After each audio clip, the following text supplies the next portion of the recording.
একজন চাষি মাঠে যাচ্ছিল। হঠাৎ সে থমকে গেল। মাঠের এক পাশে পড়ে আছে তান্ত্রিকের দেহ। নমস্কার, আমি সপ্ত। আমাদের ইউটিউব চ্যানেল সন্ধ্যের আড্ডাতে আপনাদের সবাইকে স্বাগত। আজকে একটু আলাদা। আজকে আমরা আপনাদের শোনাবো আমাদের সন্ধ্যের আড্ডার তৃতীয় অরিজিনাল গল্প, যেটা লিখেছি আমি, সপ্ত। হ্যাঁ, তো দেরি না করে চলো শুরু করা যাক। আমরা আশা করছি আপনাদের ভালোবাসা এবং আশীর্বাদ, এবং গল্পটি ভালো লাগলে শেয়ার করবেন, সাবস্ক্রাইব করবেন। শুরু হচ্ছে কুয়োর নিচে কেউ আছে। পরদিন সকাল। গ্রাম জেগে উঠেছে এক ভয়ানক খবরে। অঙ্কেশ স্যার মারা গেছেন। অঙ্কেশ স্যারের দেহ পড়ে আছে ঠিক মাটিতে, চোখ দুটো অস্বাভাবিক বেরিয়ে, যেন মনে হচ্ছিল কিছু দেখেছেন তিনি। দুটো হাত ভাঙা, পা দুটো যেন উল্টে দিকে মুচড়ে রেখেছে কেউ। মুখটা এমনভাবে বাঁকা যেন শেষ মুহূর্তে তিনি খুব ভয়ঙ্কর কিছু দেখেছিলেন। কেউ প্রশ্ন করল না কেন মুখটা বাঁকা, কে এমন বিকৃত করলো, কিছুই নয়। সবার মনের ভেতরে কেমন একটা আতঙ্ক ছড়িয়ে পড়েছে। স্কুলের ভেতরে হঠাৎ অস্বাভাবিক ভিড় জমে গেল। করিডোর জুড়ে অস্থির পায়ের শব্দ। কিছু কিছু ছেলে মেয়ে স্তব্ধ হয়ে দাঁড়িয়ে পড়েছে, মুখে অবিশ্বাসের ছাপ। কেউ মাথা নিচু করে নীরবেই কাঁদছে, আবার কেউ ফুপিয়ে ফুপিয়ে উঠছে বারবার। শিক্ষকেরা গভীর মুখে এদিক ওদিক ঘুরে পরিস্থিতি সামলানোর চেষ্টা করছেন, তবুও বাতাসে একটা অদ্ভুত শোক আর ভয় মিশে আছে। কয়েকজন অভিভাবক তড়িঘড়ি করে স্কুলে এসে জড়ো হয়েছেন, তাদের চোখ মুখে উৎকণ্ঠা স্পষ্ট। কেউ কেউ একে অপরে খুব কাছে ঝুঁকে নিচু সুরে বলছেন, আরে এটা সাধারণ কোনো ঘটনা নয়। আবার কেউ ফিসফিস করে উঠলেন, পিশাচের কাজ, পিশাচে সে আবার ফিরেছে, বুঝলে? এই কথাটা যেন মুহূর্তের মধ্যে চারিদিকে ছড়িয়ে পড়ল। ভিড়ের ভেতর দিয়ে আতঙ্ক আর কুসংস্কারের ছায়া আরো ঘন হয়ে উঠেছে এবার। নিশ্চয়ই পিশাচ মেরেছে। পুরনো বিল্ডিং এর অভিশাপ আবার জেগে উঠেছে। বাড়ি চলো। তিনজন বন্ধু একসাথে দাঁড়িয়েছিল। আজ তিতির নেই। ভৈরব ফিসফিস করে জিজ্ঞেস করলো, ও আসেনি কেন? বাবায় কাঁধ ঝাঁকিয়ে বলল, হয়তো অসুস্থ, ও তো এমনই থাকে। অঙ্কেশ স্যারের মৃত্যুর পর গ্রাম আর চুপ করে থাকতে পারছিল না। লোকজন ফিসফিস করছে, নিশ্চয়ই পিশাচ মেরে ফেলেছে। এবং ঠিক তখনই কোত্থেকে যেন এলো সেই তান্ত্রিক। কালো আলখাল্লা, গলায় রুদ্রাক্ষ, কপালে ছাই মাখা, একদম বিভীষিকার মতন দেখতে তিনি বললেন, এই গ্রামে অশুভ শক্তি আছে, ওকে বাঁচাতে গেলে তো আজকে রাতে একটা যজ্ঞ করতে হবে। তাড়াতাড়ি সব ব্যবস্থা করতে হবে, বুঝলে? অনেকে বিশ্বাস করলো, অনেকে ভয় পেল। তিন বন্ধু চুপচাপ দাঁড়িয়ে রইল। দূরে তিতির পরিস্থিতিটাকে দেখছিল, কিন্তু সে কিছুই বলছিল না। তার চোখ মুখে ঘুম নেই, মুখ ফ্যাকাশে হয়ে উঠেছে। তান্ত্রিক সেই রাতেই গ্রামের লোকেদের নিয়ে পুজো করতে বসলো। আগুন জ্বালিয়ে যজ্ঞ করলেন, মন্ত্র পাঠ করলেন, এবং চারজন বন্ধু দূরে দাঁড়িয়ে পুরো দৃশ্যটাকেই দেখছিল।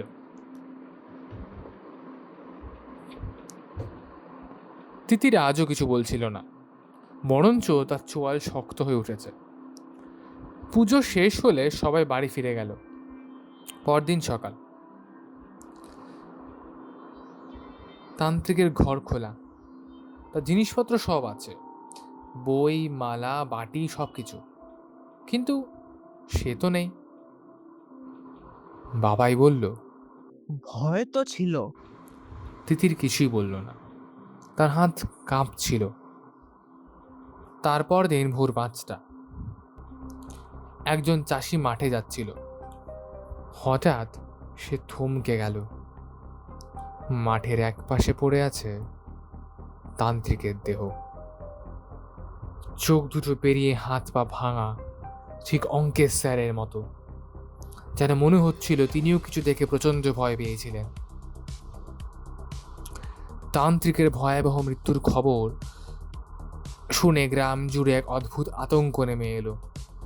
কেউ নিশ্চিত করে কিছু বলতে পারছিল না, তবু খবরটি মুহূর্তের মধ্যে চারিদিকে ছড়িয়ে গেল। চারজন বন্ধু একে অপরের দিকে বারবার তাকাচ্ছিল। তাদের মনে একই প্রশ্ন হচ্ছিল, একই প্যাটার্ন, একই মৃত্যু ধরনের, একই মৃত্যু, কিন্তু কোনো রক্ত নেই, কোনো ক্ষত নেই, যেন শরীরটা ভেতর থেকে ভেঙে গেছে। তিতির খুব আস্তে বলল, এটা কাউকে ছাড়ছে না। বিকেল হলেই গ্রামের চেহারাটা বদলে যেত। যে উঠোনে সন্ধ্যাবেলা বাচ্চাদের হাসি খেলা শোনা যেত, সেখানে এখনো অস্বস্তিকর নীরবতা। সূর্য পশ্চিমে ঢলতে শুরু করলেই সবাই তাড়াহুড়ো করে ঘরে ঢুকে পড়ত, যেন আলোটা নিভে যাওয়ার আগেই নিরাপদ আশ্রয়ে পৌঁছতে হবে। পুরনো সেই পরিত্যক্ত বিল্ডিংটা, যেটার প্রতি আগেই বিভিন্ন গল্প ছড়িয়ে রয়েছে, এখন আরও ভয়ের কেন্দ্রবিন্দু হয়ে উঠেছে। তার আশেপাশে তো দূরের কথা, পাশের জঙ্গলে খেসে যাওয়ারও সাহস কেউ করতো না। সন্ধ্যার পর ওই দিকটায় শেয়ালে হুক্কা হুয়া ডাকে মেতে উঠত। কেউ কেউ বলতো সেখানে নাকি রাতের অন্ধকারে অদ্ভুত সব ছায়া নড়াচড়া করে। গ্রামের দোকানগুলো আগেভাগে বন্ধ হয়ে যেত। চায়ের দোকানের আড্ডা, মাঠের গল্প, সব যেন হঠাৎ থেমে গেছে। গ্রামটা যেন নিষ্প্রাণ হয়ে উঠেছে। স্কুল আবার খুলেছে, কিন্তু স্কুল আর আগের মতো নেই। স্কুলের রুটিন বদলে গেল। ক্লাসগুলো এখন সকালেই শেষ করে দেওয়া হয়। দুপুরের আগে ছাত্রছাত্রীরা বাড়ি ফিরে আসে। অঙ্কের স্যারের বেঞ্চ খালি, তার খাতাগুলো সরিয়ে ফেলা হয়েছে। পুটুস খেয়াল করলো তিতির আজ এসেছে। সে আজও কথা বলছে না। ভৈরব জিজ্ঞেস করলো, ও ঠিক নেই। বাবাই মাথা নেড়ে বলল। দুটো লাশ দেখার পর কে ঠিক থাকে? তিতির জানালার দিকে তাকিয়েছিল। সে বোর্ড দেখছে না আজও, সে দেয়াল দেখছে। ছুটির ঘন্টা পড়ল, ছেলেমেয়েরা হুড়হুড়ি করে বেরিয়ে যাচ্ছে। চারজন একসাথে বেরোলো, কুটুস, বাবাই, ভৈরব আর তিতির। না, তিতির তো নেই। কুটুস থামল, জিজ্ঞেস করলো, এই, তিতির কোথায়? ভৈরব চারিদিকে তাকালো। ও তো আমাদের সাথেই ছিল। তারা পেছনে ফিরে গেল। সে কি, ক্লাস তো ফাঁকা, বারান্দাটাও ফাঁকা, তাহলে গেল কোথায়? বাবাই বলল, ও কি একা ছিল? কুটুসের বুকটা যেন হঠাৎ কেঁপে উঠল। তিতির কখনো তেমন করে না, হঠাৎ করে কি হয়েছে মেয়েটা? ঠিক একই সময় পুরনো স্কুল বিল্ডিং এর মধ্যে তিতির একা হাঁটছে। সে জানে না কেন সে এখানে এসেছে, শুধু জানে আজ তাকে আসতেই হতো। কুয়োর সামনে দাঁড়িয়ে সে থামলো। পাথরটা আগের মতোই আছে, দেয়ালের দাগগুলো আজ আর বদলাচ্ছে না। আজ সেগুলো একটা নির্দিষ্ট আকারে দাঁড়িয়ে আছে। তিতির দরজা দিয়ে তাকালো। ওই তো দরজা, যেখানে শুভর চুরি পাওয়া গেছিল। তার মনে হলো যেন কেউ তার নাম ধরে ডাকছে সেখান থেকে, খুব আস্তে। সে ঘাড় ঘোরালো পেছনে, কই, কেউ তো নেই। আবার সামনে ফিরল, এক পা এগোলো তার। আর ঠিক তখনই চারপাশের শব্দ কেটে গেল। পাখির ডাক নেই, বাতাস নেই। এক মুহূর্তের জন্য তার চোখে অন্ধকার নেমে এলো, যেন সে কিছু ভয়ঙ্কর দেখে ফেলেছে। ওখানে নেই। ভৈরব বলল। কুটুসের গলা শুকিয়ে এসেছে। সে জিজ্ঞেস করলো, ও পুরনো বিল্ডিংয়ে যেতে পারে। তারা দৌড়তে শুরু করেছে, যেন মনে হচ্ছে যে তিতির কোনো যন্ত্রণায় ভুগছে। কুয়োর সামনে পৌঁছে, কোথায়, কিছুই তো নেই। না তিতি, না কোনো শব্দ, শুধু দরজাটা খোলা। কুটুস দরজার দিকে তাকিয়ে রইল। ভেতরে অন্ধকার, আর অন্ধকারের ভেতরে একটা অনুভূতি, যেন মনে হচ্ছিল যে কেউ তাদের কাছ থেকে তিতিরকে সরিয়ে নিয়েছে। সেদিন সন্ধ্যেতে তিতিরা বাড়ি ফেরেনি। রাত কেটেছে খোঁজে, কিন্তু তিতির তো নেই। শুধু তার স্কুল ব্যাগটা পাওয়া গেল পুরনো বিল্ডিং এর এক কোণে। ভেতরে খাতা খোলা, শেষ পাতায় একটা লাইন লেখা ছিল, দাগগুলো আগের মতো নেই। তিতির নিখোঁজ হওয়ার খবর ছড়িয়ে পড়েছে গ্রামে ইতিমধ্যে। প্রত্যেকের মনে একটা বিভীষিকা ভয় ফুটে উঠেছে। স্কুল গেটের সামনে জমে গেছে প্রচণ্ড ভিড়। শিক্ষক, শিক্ষিকা, অভিভাবক প্রত্যেকেই দাঁড়িয়ে শুধু ভাবছে তিতির কোথায়। ইতিমধ্যে স্কুলের প্রিন্সিপাল স্যার মিটিং ডেকে বসেছেন এই বিষয়ে।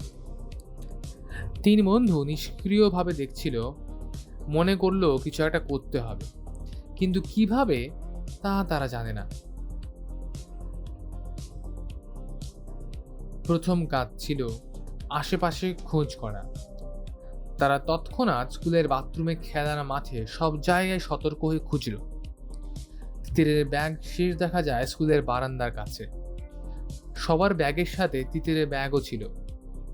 পরে সেই ব্যাগটাও পুরনো বিল্ডিং এর এক কোণে পাওয়া গেল খোলা। তারা চিৎকার করলো, তিতির, তিতির! ডাক দিল, সম্পূর্ণ জায়গা খুঁজে দেখলো, পুরনো বিল্ডিং, নতুন বিল্ডিং, গ্রামের সবকটা জায়গা খুঁজে দেখলো, কিন্তু কুটুর সাথে তার বন্ধুরা তিতিরের খোঁজ পেল না। বাবা এবার হাঁপাতে হাঁপাতে বলল, ওকে কেউ ধরে নিল নাকি কে জানে। দিনের আলো শেষ হয়ে আসছিল। প্রাইমারি সার্চ বন্ধ করে বাড়ি গিয়ে কিছু ব্যবস্থা নেওয়ার সিদ্ধান্ত নিল ওরা। রাতে গ্রাম জোড়া খোঁজ শুরু হলো। প্রতিবেশীর বাড়ি, গ্রামের লোকজন, সবাইকে জিজ্ঞেস করা হলো। তিতিরের মা কেঁদে কেঁদে অসুস্থ হয়ে পড়ছিলেন। সকালে গ্রামের লোকেরা চারপাশ ভালো করে খুঁজে দেখলেও কেউ কিছুই পেল না। পুলিশ আনতে হয়েছিল। কেতুগ্রাম থানার 2জন কনস্টেবল এলেন, কাগজপত্র নিলেন, একটা রিপোর্ট নথিভুক্ত করলেন। তারা বলল, দেখুন, আইনগতভাবে প্রথম 24 ঘন্টা কিন্তু ডায়েরি করা যাবে না, বুঝলেন? আমার মতে আর একটু খোঁজাখুঁজি করা দরকার। বাচ্চাটা এখানেই থাকবে। তবু মাঠে ঘাটে, বাঁশঝাড়ে, জলাশয়ে তারা খোঁজ নিলেন, কিন্তু কোথাও কোনো ফল মিলল না। প্রথম দিন পেরিয়ে দ্বিতীয় দিনে সার্চ চলছে। তার মধ্যেই কিছু আত্মীয়রা এসে যোগ দিল তিতিরের বাড়িতে। তিতিরের মা সারাদিন ঘরে বসেই কাঁদছিলেন, চোখ ফোলা, মুখে কোনো শব্দ নেই। কেউ বলল, আরে আমি কতবার বলছি খবরের কাগজে রিপোর্ট করা যাক, মেয়েটাকে তো খুঁজতে হবে নাকি। পরদিন 3 বন্ধু একসাথে অনেক সার্চ অ্যাকশন করে ক্লান্ত হয়ে পড়েছে। তারা পুরনো খালের ধার, বাঁশঝাড় সব জায়গায় চেক করলো, কিন্তু কোথায় কিছু পেল না।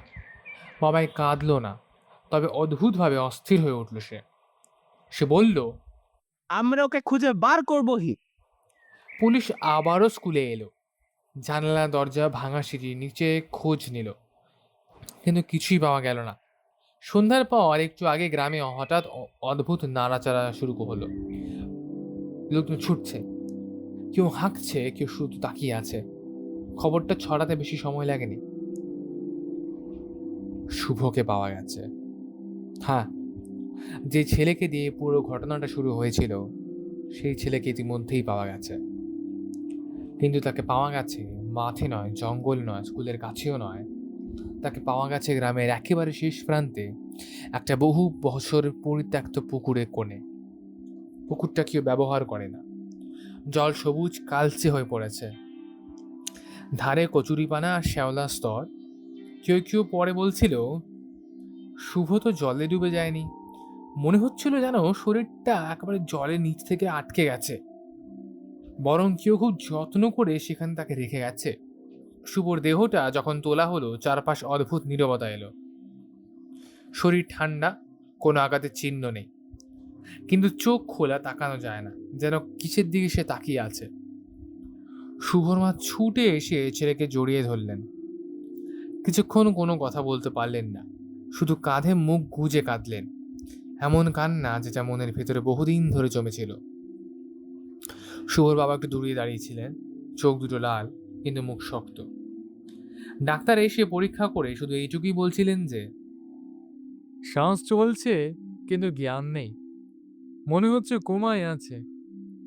ওকে বিছানায় শুয়ে দিন। শুভ কোমায় আছে। এই খবরটা ছড়িয়ে পড়তেই গ্রামের মানুষের মধ্যে এক অদ্ভুত আতঙ্ক ছড়িয়ে গেল। কেউ প্রকাশ্যে কিছু বলছিল না, কিন্তু ভেতরে ভেতরে সবাই একই কথা ভাবছিল, নিশ্চয়ই পিশাচ এটা ঘটিয়েছে। অনেকে ফিসফিস করে বলতে লাগলো, শুভ হয়তো সেই পিশাচের শিকার হয়েছিল, কিন্তু কোনোভাবে সে ফিরে এসেছে। অথবা আরে পিশাচ নিজেই তাকে ফিরিয়ে দিয়েছে, দেখো গে। আর কেউ কেউ আরো ভয়ঙ্কর কথা বলছিল, হয়তো পিশাচ তাকে পুরোপুরি গ্রহণ করে ফেলেছে, সেই কারণে সে কোমায় চলে গেছে। তার শরীর এখানে আছে, কিন্তু আত্মা সেটা কোথায়? এমন বিভিন্ন ধরনের কথাবার্তা গ্রামের মধ্যে ছড়িয়ে পড়েছিল। সারাদিনের ক্লান্তি, আশাহীনতা নিয়ে গ্রামের রাত নেমে এলো। কেউ ভালো ঘুমোতে পারেনি। অন্ধকারের ভেতরে খোঁজ করার সাহস কেউই পেল না। দুপুরের দিকে যতই আশা ছিল, সন্ধ্যের পর সেই আশা ধীরে ধীরে কমতে থাকলো। তিতিরের মা দরজা বন্ধ করে বসে আছেন। কখনো কখনো বুকের ভেতরটায় যেন কেঁপে ওঠে তার মনটা অজান্তেই বলে, কিন্তু চোখ দেখে বোঝা যায় না। কিন্তু তাকে বাইরে থেকে দেখলে বোঝা যায় যে তার বিশ্বাস সত্যি নড়বড়ে হয়ে গেছে। সেই রাতে সব শেষে কুটুস বাড়িতে বসলো মা বাবার সাথে। বাতাসের চাপে টিনের শব্দ হচ্ছে, চাঁদের আলো ঘোরে এসে পড়ছে। কুটুসের মা রান্না করছেন। কেউ বেশি কথা বলছিল না। দুপুরে যে দৌড়ঝাঁপ হচ্ছিল, রাতের নীরবতাটা তার চেয়েও বেশি ব্যথা দিয়ে তাদের মনে। কুটুস চুপ করে বসে থাকলো। মায়ের হাতটা ধরল। সে নিজের মধ্যে প্রশ্ন করলো, ওকে কেউ ধরে নিল কিনা জানি। মায়ের কাঁধে মাথা ঠেকিয়ে কুটুস কথাগুলো বলল কাঁপতে কাঁপতে। মা হালকা হাসলেন। মা ছেলে কিছুক্ষণ নীরবে বসে রইল। তারপর কুটুস উঠল, বলল, কেন এমন হলো? আমরা কি ওকে বাঁচাতে পারতাম? কিন্তু তার কথায় ভরসা ছিল না। তার মনে এক অদ্ভুত সিদ্ধান্ত জোর পাকাচ্ছিল। গণিত স্যারের ঘরটা তখনও সিল করা হয়নি। পুলিশ এসে ঘুরে গেছে, কিন্তু গ্রাম বাংলার তদন্তে যত যা হয় আর কি, তার বেশি কিছুই নয়। ডেস্কের ওপর বইপত্র এলোমেলো হয়ে পড়ে আছে, চশমাটা টেবিলের ওপর উল্টো করে রাখা। কুটুস জানতো না কেন সে ঢুকেছে। হয়তো শেষবারের মতো কিছু খুঁজতে ঢুকেছে সে। হয়তো তার মনে হলো যে গণিত স্যার নিশ্চয়ই কিছু বুঝতে পেরেছিলেন। টেবিলের ড্রয়ারের ভেতর থেকে একটা পাতলা খাতা বেরিয়ে এলো, বাদামি কভারের, কোনগুলো ছেঁড়া।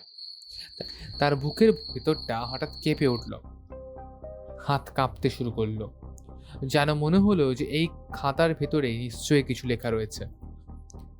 প্রথম কয়েকটা পাতা এলোমেলো, কিছু তারিখ, কিছু নোট। তারপর শুরু হলো স্যারের লেখা। 14ই আশ্বিন। সে পড়তে শুরু করলো। লাইনগুলো যত এগোচ্ছে, বুকের ভেতরে চাপটা ততই বাড়ছে। ঘরটা একই, কিন্তু একই নয়। দেয়ালের দাগগুলো বদলাচ্ছে। শুভ এখানে নেই।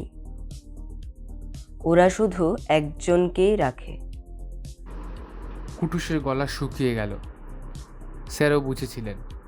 স্যারও জানতেন যে কুয়োটা শেষ নয়। শেষ লাইনে এসে তার আঙুল থেমে গেল। ওরা শুধু একজনকেই রাখে। নিচটা পড়া যাচ্ছে না, কালি ছড়িয়ে পড়েছে। কুটুসের মনে হলো ঘরটা হঠাৎ ছোট হয়ে এসেছে। দেয়ালগুলো যেন একটু একটু করে কাছে সরে আসছে। তার মাথার ভেতরে দ্রুত হিসেব চলতে লাগলো। শুভ গায়েব, স্যার খুঁজছিলেন, স্যার মারা গেলেন, তান্ত্রিক এলো, সেও গেল। এখন তার মাথাটা এবার ঘুরতে শুরু করেছে। একজন। হঠাৎ তার মনে পড়ল তিতির। সে খাতাটা বন্ধ করলো না, কিন্তু আর পড়তেও পারলো না। বাইরে বিকেলের আলো পড়ে আসছিল। স্কুলের মাঠ ফাঁকা হয়ে গেছে। দূরে পুরনো ভবনের ছায়া লম্বা হয়ে মাটির ওপর পড়ছে। কুটুস জানতো না যে সে ভয় পাচ্ছে। কেমন যেন মনের ভিতরে একটা রাগ সৃষ্টি হচ্ছে তার।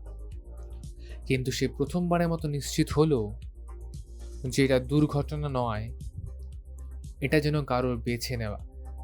কিন্তু কার, কে করেছে, কেন করেছে, এই সব প্রশ্নগুলো তার মনের ভিতরে গাঁট পাকতে শুরু করেছে। আজকের মতো এইটুকুই। আগামী পর্বে আপনারা শুনবেন পরবর্তী গল্প। কে করেছে এই কাণ্ড, কেন করেছে, তিতির কোথায়, শুভ কি ফিরবে?